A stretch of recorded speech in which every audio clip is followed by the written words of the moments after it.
Assalamualaikum warahmatullahi wabarakatuh. Dalam video kali ini, kita akan belajar tentang materi geomorfologi bentuk lahan gunung api atau vulkanik. Vulkanisme adalah sebuah peristiwa yang berkaitan dengan keluarnya magma atau batuan cair dari dalam bumi ke permukaan melalui rekahan atau celah di kerak bumi yang dapat menyebabkan letusan gunung berapi dan pembentukan gunung berapi. Lalu, gunung berapi adalah lubang tempat keluarnya magma dan gas, sedangkan magma yang mencapai permukaan disebut larva. Gunung berapi dinamai menurut Vulkan atau dewa api Romawi.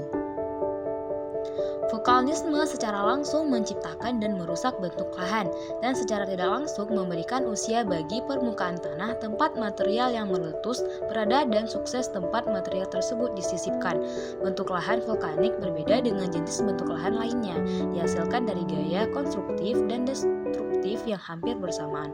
Oleh karena itu, bentuk lahan vulkanisme perlu dipelajari dengan cermat terkait proses pertumbuhan dan erosinya. Berikutnya adalah bentuk-bentuk lahan asal vulkanik.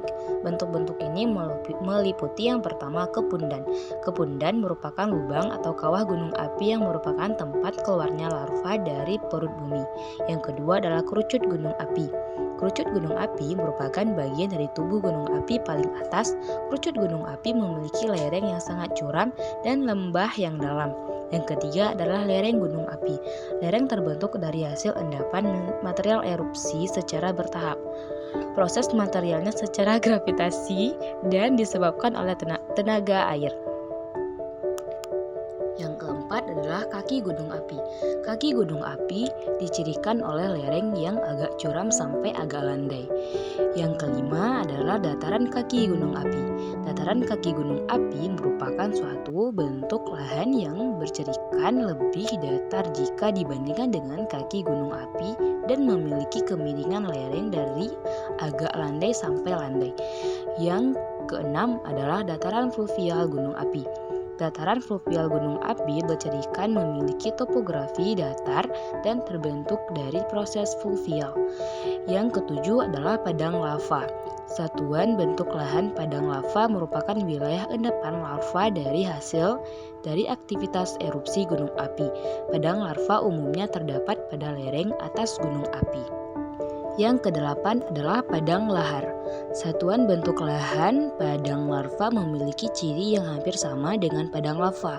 Yang membedakannya adalah material hasil erupsi yang mengendap merupakan material lahar yang terdiri dari campuran bahan kasar dan halus. Yang kesembilan adalah lelehan larva.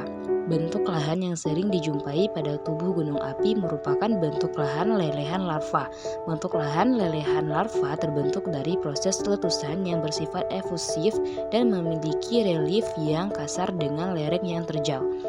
Yang ke-10 adalah aliran lahar.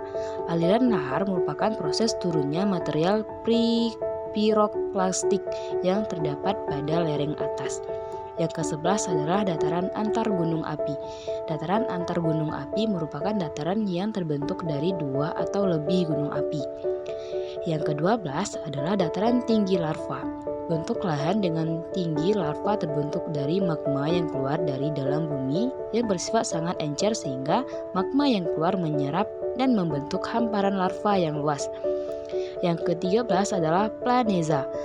Satuan bentuk lahan planeza umumnya berbentuk segitiga dan sisi-sisi permukaan lereng kerucut gunung api yang terisolasi atau terpisah-pisah oleh torehan dan erosi. Yang keempat adalah padang abu tulf atau lapilli. Satuan bentuk lahan padang abu tulf atau lapilli merupakan daerah tempat pengendapan material erupsi gunung api.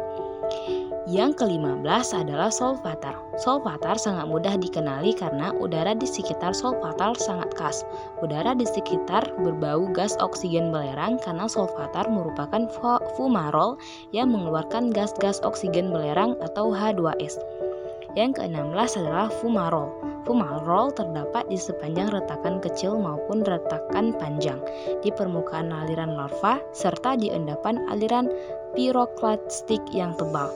Fumarol merupakan lubang di dalam kerak bumi yang mengeluarkan uap dan gas yang merupakan sumber gas uap air. Yang ke-17 adalah Bukit Gunung Api terdenutasi. Bentuk lahan bukit gunung api yang terdenotasi terbentuk dari proses yang dipengaruhi oleh gaya berat dan erosi yang mengakibatkan terangkatnya bagian luar sehingga lapisan tanah sudah tidak ada lagi, sehingga daerah tersebut akan mengalami ketandusan. Yang ke-18 adalah leher gunung api. Leher gunung api merupakan larva yang membeku dan mengeras. Tekanan yang sangat kuat dari bawah menyebabkan leher gunung api terdorong keluar. Leher gunung api ini muncul secara perlahan dan makin tinggi di atas kepundan. Yang ke-19 adalah sumbat gunung api. Nama lain dari bentuk lahar sumber gunung api adalah bentuk lahan kumbah larva. Sumbat gunung api terbentuk dari magma yang keluar hingga mencapai kepundan. Yang ke-20 adalah kerucut parasiter. Kerucut parasiter merupakan kerucut anakan yang terbentuk pada lereng gunung api.